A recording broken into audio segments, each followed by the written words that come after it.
we've got chips posted, the Chia improvement process for the new proof of space. And the interesting one that I was looking through was the business case phase out the hard fork. So there's two links that'll be in the video if you want to check this stuff out, where you can read up on what's going on. The thing that was very interesting to me about what's happening with the proof of space chip and with the other fork. So there's kind of two things that are happening here. One is there's a new proof of space plot format which has been proposed. We now have reference code for, and there's a great video from Dr. Nick that describes it in exhaustive detail.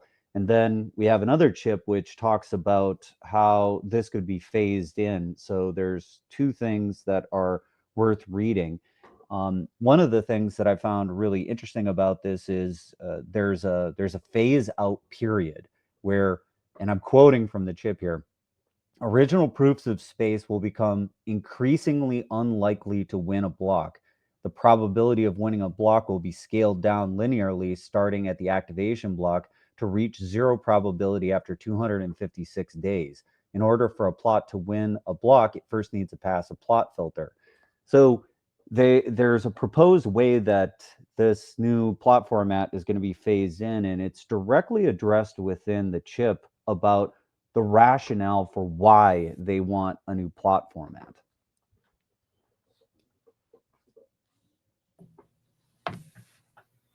And Grant, when does the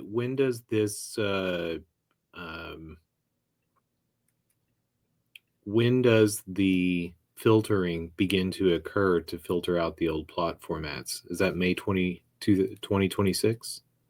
Well, I think that this is part of the proposal within this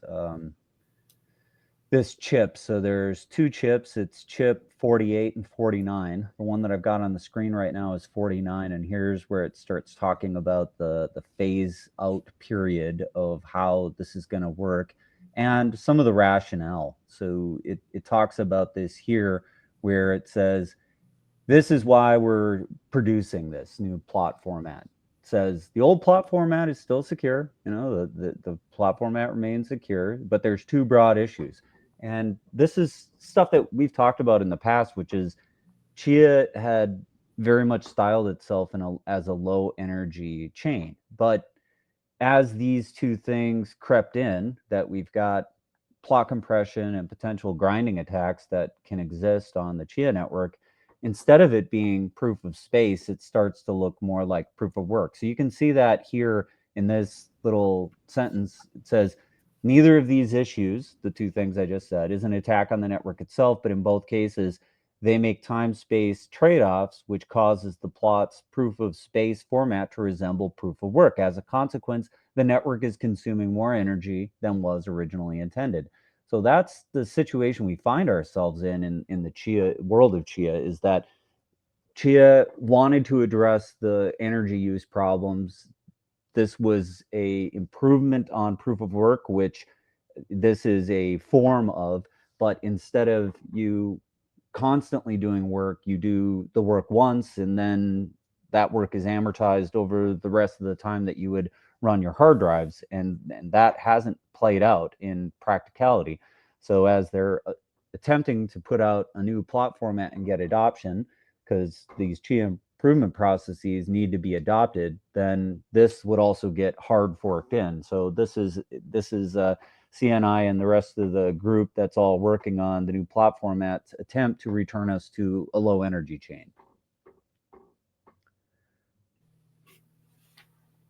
And just to double check my understanding of what's been occurring here, um, farmers are dropping some of the information that are in the hashes so that they can have smaller plots, and then using GPUs to guess what those numbers are to rebuild the hash whenever their ticket is called. Well, it's kind of like they're rebuilding part of the plot. So what happens with the old plot format is you could truncate a certain amount of the data. So if you chopped that piece off, you could in real time with a sufficiently fast CPU or GPU regenerate a portion of it. So you got this time space trade-off with your ability to compute the pieces that were missing. And the more aggressive you got with that, the more you would have to pay in an energy cost. So this started to substantively benefit the people who had low energy prices. And that trends towards centralization. Like that's the same situation we find ourselves in Bitcoin, where everybody's chasing the rock bottom price of energy. And some individuals just have more of a sweetheart deal. So then if you can take all your hard drives, put it next to that super low energy cost, then you have a substantive advantage because you can chop out a bunch of the space that you would normally need for the proof of space and time format in Chia. You get more density on the plots. You're going to win more often. But the trade-off is that you have to pay electrical costs in running GPUs or CPUs to complete the proofs in a way that will allow you to actually win. And that trade-off of it costs me more energy because I have to regenerate stuff that would originally have been created during the plotting process. If you have cheap electricity, you can do that at an advantage to the people who are doing it at home, and they're having to pay 20 cents per kilowatt hour or whatever it is that they're paying for electricity. And so, how has this new plot format gotten around that vulnerability? I watched the short video. Was did you understand what sort of innovation that they have made to stop the truncation and to but at the same time, it seems that the plot sizes have gotten smaller. Uh, would that make sense to you? Well, the plot size getting smaller, I think, is quite innovative. I think that one of the reasons that the plot size was selected to be what it was, and if you recall, or if you don't, during the early days of testnet, we were working with much smaller plot sizes, and there was a lot of discussion about how to pick the right plot size, the K32. And there was speculation that the selection of K32 was not something that would have a lot of longevity. So there were people who plotted with larger K sizes like K33 and K34 because they were nervous that this was going to be slightly too small and that it wouldn't stand the test of time. And one of the reasons that that particular size of plot was selected was because there were hardware constraints about how you could generate it, what was required, and the types of CPUs and memory buses that would allow you to do this. Because when these things were originally envisioned, there was no sense that you could use a GPU to create a plot. So that actually came later. So the things that have been done within chip 48 are beyond my skill level. I'm a hack mathematician who barely understands half of what they're talking about in here. This is some PhD level proofs of how this stuff works. And I would say if you're curious about it, check out the Dr. Nick video. We'll definitely put a link in there if you haven't had a chance to watch it. It's 7 minutes. It's pretty thick with some things that you're probably going to have to look up. I haven't had a chance to look them up. It's pretty hard to understand exactly how they've addressed the vulnerabilities that exist within the existing plot format, but he does a reasonable job in the video of talking it through. But I'd say we're going to need some smarter person than me to try to make this accessible to a 5-year-old, because at this point I'm not really getting exactly how they pulled this off. But the claim is here that and I'm not throwing shade on it. I When I say claim, it's they're putting it out there, they're providing the proofs, they're providing the reference code so that other people can check the work. And this is how Chia originally functioned. I mean, they came up with a plot format. It was challenged. There was a bunch of mathematicians who spent a significant amount of time trying to figure out if they had gotten it right. And there was quite a bit of back and forth in the original construction of how these proofs of space would work. And when they finally settled on an attempt to make it work, they thought they had addressed everything that was needed. And that's where, after years of Chia being out, that these vulnerabilities or these weaknesses were found. So I don't propose to understand this in a substantive way other than I watched the video, I got some of the words, and I'm furiously reading through the trip trying to get it better understood. But yeah, hopefully there's some other gigachads out there that can tell us exactly what they've done here or the sauce that's required. I would hope that I can make one of the Q&As and ask a few questions, and hopefully that'll bring some more light on it. But pretty exciting to see this come out. Well, I hope I get to listen if you're in a Q&A and asking them some questions, because it certainly it wasn't clear to me, and it would be interesting to have a better understanding as to what was going on with and how they addressed it in this new chip. But all that aside, going back to 49 chip 49, if we could, uh, I think there's maybe some more germane issues at hand to the Chia community and what we're to be expecting, because you said there was a timeline coming forward or proposed to come forward with regards to privileging the new plot format against the old plot formats. What do you think about that? I think that that's exactly the kind of thing that's going to be needed to drive a new plot format forward.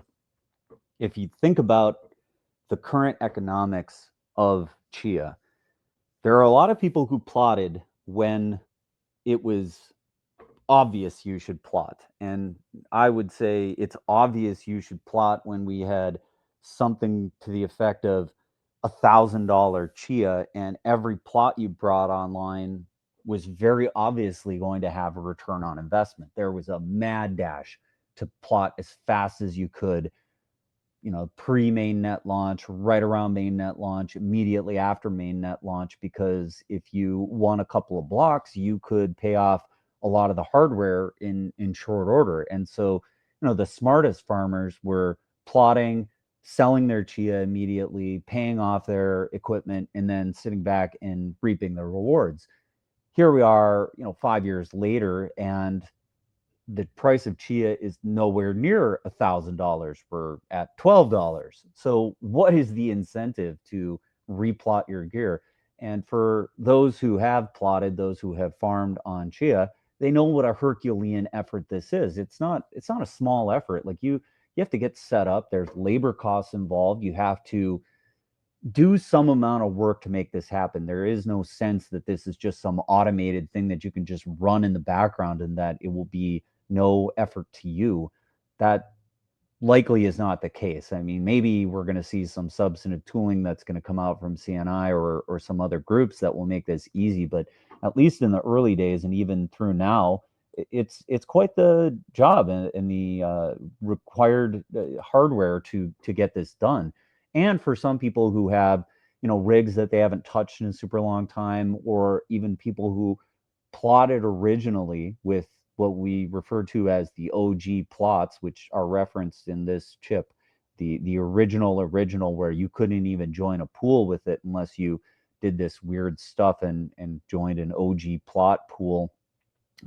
Some people never even got off of that. They didn't even move to the plot format that allowed for pooling. So this requirement, this saying that old plots are going to be sunsetted, is going to be interesting to see how this plays out from an economic perspective, because they're proposing within the chip that a lot of what exists as the net space on the chain will have zero reward. So you will at some point have to replot. And so the calculus is at that point is, do I replot or do I just shut this stuff off? And that will be an interesting question to see how much of the net space and how much of the farming community actually adopts this, and what the current economic realities are when this starts to play out. If we've got Permuto and there's a lot of activity on the chain and we've seen price appreciation, I would expect replotting to happen. If that stuff is delayed and we sort of have a perfect storm of these things didn't come out at the right time and we see erosion in the price, something sub 10, I I'm nervous that there's going to be a lot of farmers excited to replot. Well, nervous. I'm saying it mildly. Yeah. I was gonna say that's putting it very, very mildly. Um, uh, what? Um, Gosh, so I mean, I the turn of phrase that comes here is "hope springs eternal." Maybe I that's what we're talking about here. Hopefully, there we've got the suns and the moons and the planets aligning at the right time. That's going to drive the adoption of this plot format, and everybody's going to be super jazzed to replot because they're excited about the Chia Renaissance. well, I believe in imagining a positive future and walking towards that. With that sort of thought, is I mean, do you, what do you think is going to be the reaction of the majority of farmers to this? Now, I'm looking at the I guess proposed timeline. It's it starts in May 2026, and the rewards continue for the old plots through May 2036. So that's quite a broad window. Um, a lot can happen in that timeline, but do you think that there are going to be? Well, that might work against it as well.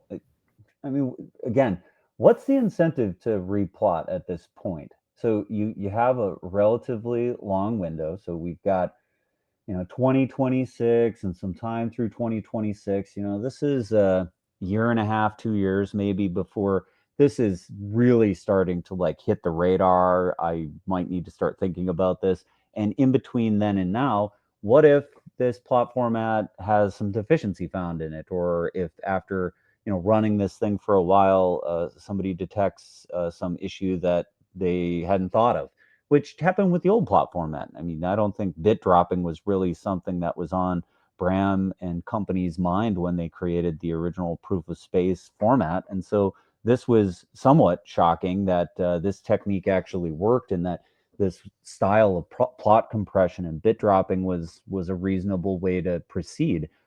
Since that was unforeseen, it's one of those in the world of managing risk that this is an unknown unknown, and the way to mitigate that is to sit on your hands and do nothing, watch and wait for other people to figure this stuff out, and then see if this actually even takes. So you might see some enthusiasts bringing some of these plots online for the heck of it because they have fun doing computery types of stuff. They like to build hardware. They like to configure things.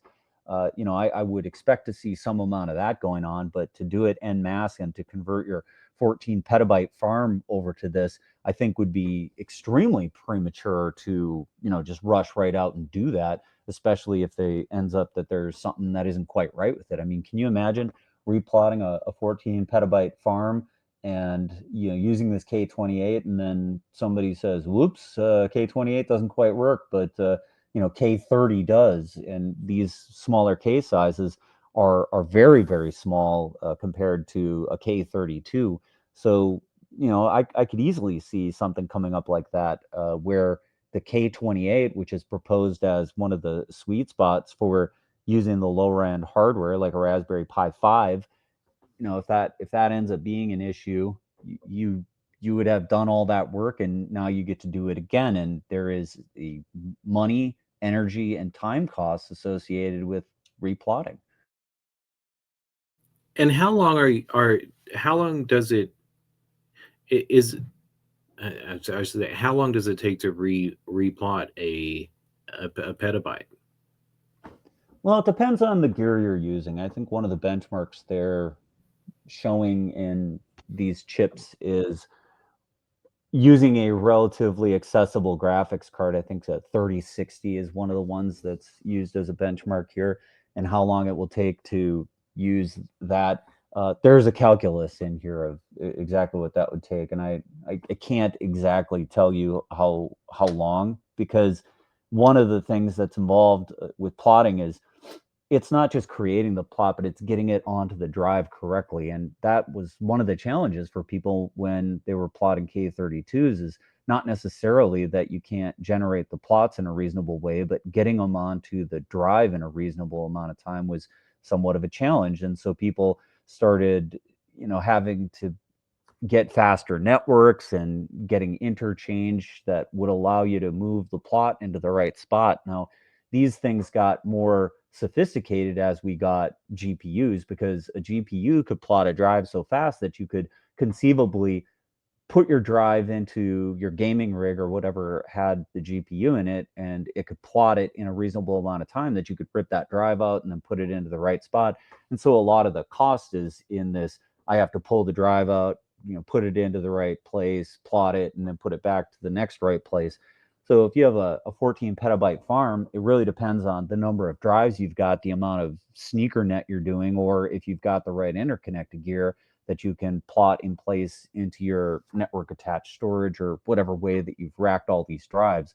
So a lot of it comes in the encumbrance and the friction associated with actually getting the plots onto the drive, and whether you need to move these things around, and whether you have everything all set up. And for some people that have really big farms, they may have downsized all that gear away. There's no point in hanging on to your plotting gear if you're just going to run a farm for a substantive amount of time, because all you really need is that one machine that's getting signage points from the network, and then to introspect the plots that are on your hard drives. And so you don't need those plotters. But as we moved into compressed farming mode, where your GPU is acting as your decompressor, likely a lot of people have GPUs that are nearly accessible, but those are currently in use for decompressing. So it's not like you can just switch that off and start using it for farming. So now you definitely need to think about how I'm going to arrange my gear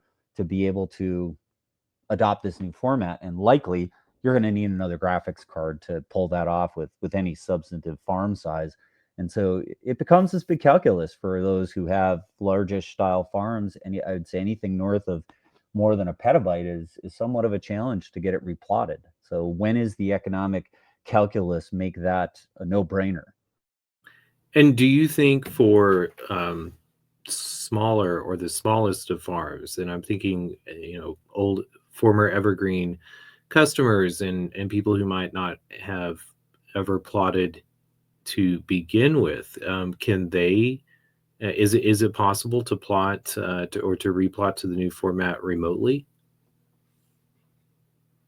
Well, it's one of the things that makes that K28 plot size, maybe have an advantage here, because if you're plotting with a K28, then it's a much smaller size, and so you could conceivably move those around a little bit easier than you could that 100 gigabyte file that was the K32. So the evergreen devices don't have any mechanism to easily replot. They don't have, a CPU that's accessible to them. And so it's going to require some amount of, well, I got to, tear this thing apart, mount this drive to some other computer, wipe out the plots that are there, redo it. That's not going to be obvious how to do it. And if some piece of software comes out that makes that easier, it's possible, but likely you're going to have to do some shuffling around of drives and moving things around, and all of that may be harder to do for the people who bought a turnkey device. So I would expect maybe a lot of those I don't know how to plot people to not be able to get their stuff replotted unless there's some service that comes out that says, hey, send in your stuff and we'll do it for you. And that is extremely problematic from a business perspective, because you got people who are trying to cheat people. And so they'd send in some garbage drives and then get in a big fight over whether they actually sent in some real gear or not. Yeah, that might be a nightmare. That was an interesting graphic that played through the video earlier. The the lines, the blue and the yellow lines of the, I guess of the mixing of the data, the proof fragments. Yeah, this one, right? Yep. I was wondering if you had ever seen a graphic similar to this of the older plot formats. It's my understanding that this sorting is one of the ways that actually provided the security within Chia. And again, I don't fully understand like why sorting provides such a strong deterrent, but apparently that's part of what made the old plot format secure. It was something that was almost not obvious that that was the thing that was very computationally expensive. But he does talk about in this video some of the things that make the new plot format viable is that it has these properties that there are these walls that prevent certain types of attacks, and he lays it out. Dr. Nick goes into some exhaustive details saying if you were to try to attack it using this technique, here's what the ramifications are. So definitely check out this 7-minute video to catch some of those points, because if you're curious about how they've mitigated some of these things, he at least alludes to it. And I think if you read through the chip, you might get a better sense of it. But you're going to need some math skills and to really read up on some of the techniques to understand what's going on here. This is definitely some of the most sophisticated math and cryptography that's been applied to this problem space. So this is as cutting edge as it gets. Yeah, and I saw too that they also figured into this the economics of how many GPUs could be brought to bear to recompute um, the dropped data, like 1 bits dropped or 2 bits dropped. So uh, yeah, and again, I'm gonna have to listen to this maybe 10 or 15 times and do a lot of reading behind it to understand everything. But I thought it interesting that there was a that they had taken into consideration the economics of it and had brought that to bear um, in a way as an understanding that maybe they're not going to shut off the possibility of grinding it, but have an expectation that that too many GPUs or are required to be economically feasible. Um, Well, and that's one of the weird situations that we find ourselves in the world of Chia. Is Chia invested in a company that rents out GPUs and can rent them out over some short period of time if you want. So they got to be thinking about something like Silicon being in existence, where if I have a sufficient amount of money, I could go and rent GPUs to the tune of, could I actually grind attack this network? And that's one of the things that is being addressed in the new plot format, is whether large scale grinding attacks can still function. Can you imagine that silicon being used to attack the Chia network? It'd be pretty ironic. well, I wondered whenever CNI invested in silicon, if that were part of the calculus to have sort of that computation or that scalability and computation at hand to counter um, you know unknown possibilities coming in the future, or for also building a remote uh, re, uh, building the possibility of remote replotting. But I haven't heard anything about silicon being used or thought of. Ed, I haven't heard Gene or anyone discuss using silicon in such a way. So um, I'm I don't know. I don't know if that was part of it, or if it was more to do with the growth of interest, the AI bubble. So I've heard nothing to that effect, and the only thing that I could see in something like that is if Chia, as a substantive investor in Silicon, tried to influence the terms of service in some way that said that they didn't want the GPUs that exist under Silicon's management to be used in this way, and that such a workload would be prohibited. I don't know even if that would be practical. to try to pull off, to police workloads on that GPU cluster and keep it from being used against Chia itself. That seems infeasible. So now that the chips for the new plot format have been announced, as well as a chip for the timeline of introduction or the encouragement of farmers to turn to the new plot format, what's next in this process with CNI with the Chia farmers?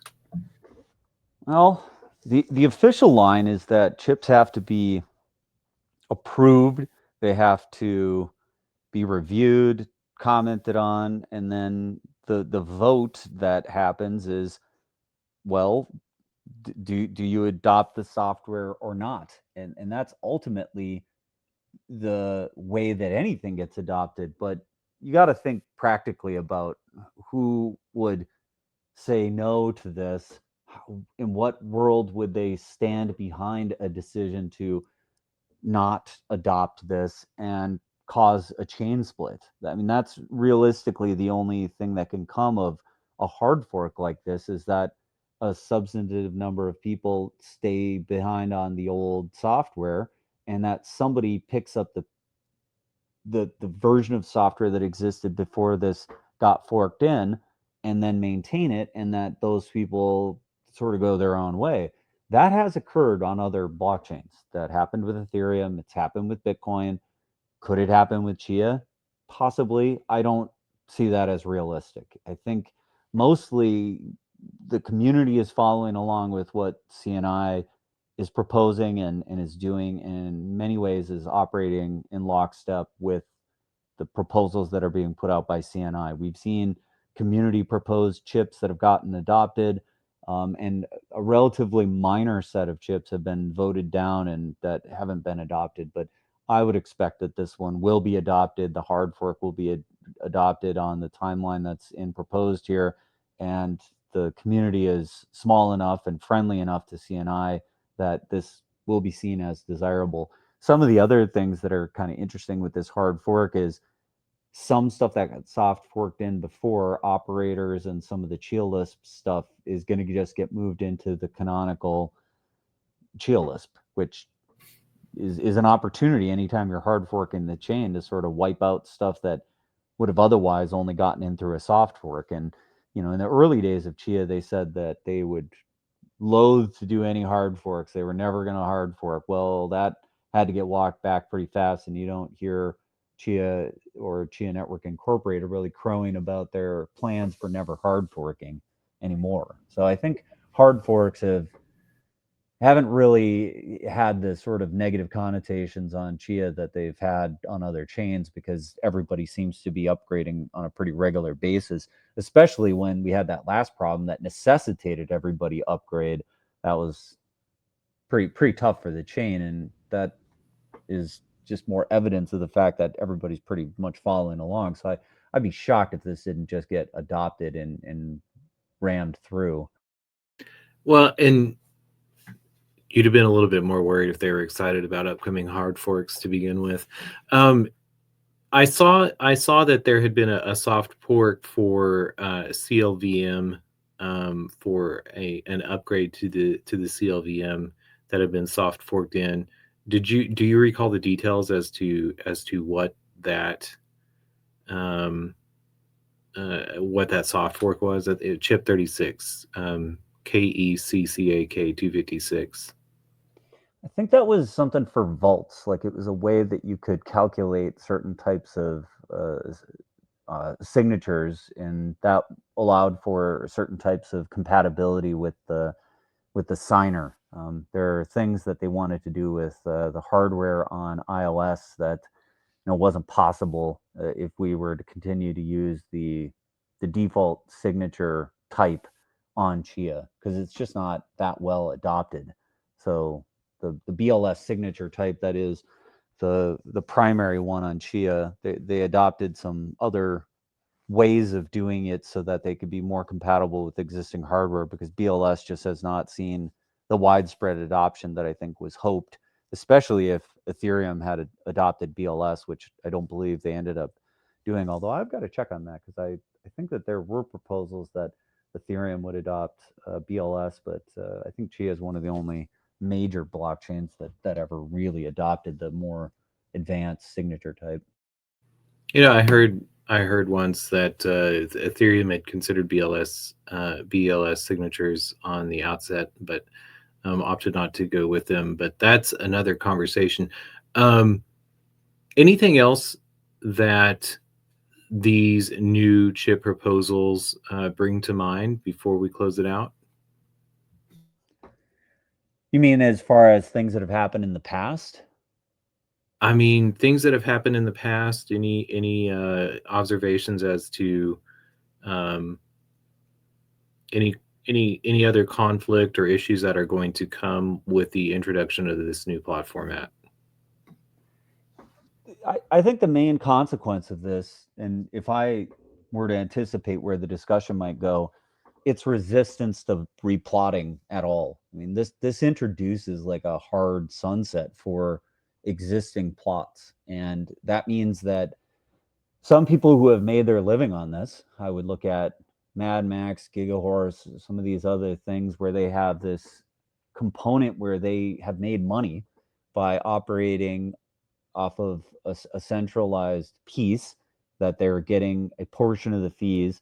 This would eliminate that. And I would imagine that there might be some resistance to this, and that might finally drive these developers and these formats out of the ecosystem unless they can find some new way to wedge back in under whatever this plot format might allow. So I'd imagine that there'll be some tension there for people whose cheese or lunch is going to get eaten by this because they no longer have that ability to collect that development fee for creating a much more efficient plot format. And so if all of those types of plot formats get sunsetted out, get phased out, then there may be substantive resistance from those communities, from those developers, from the people who have invested heavily in that type of plot format and infrastructure.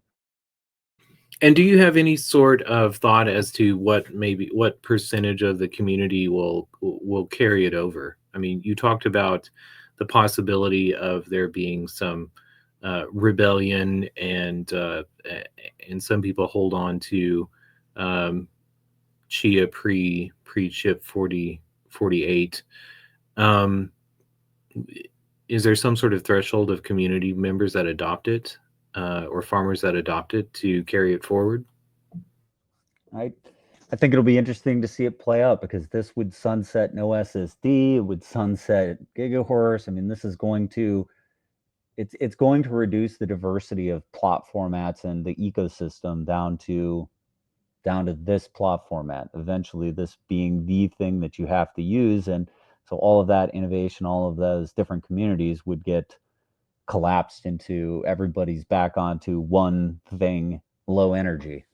That's a big change from where we are today. Well, we'll see what happens. That's all I got.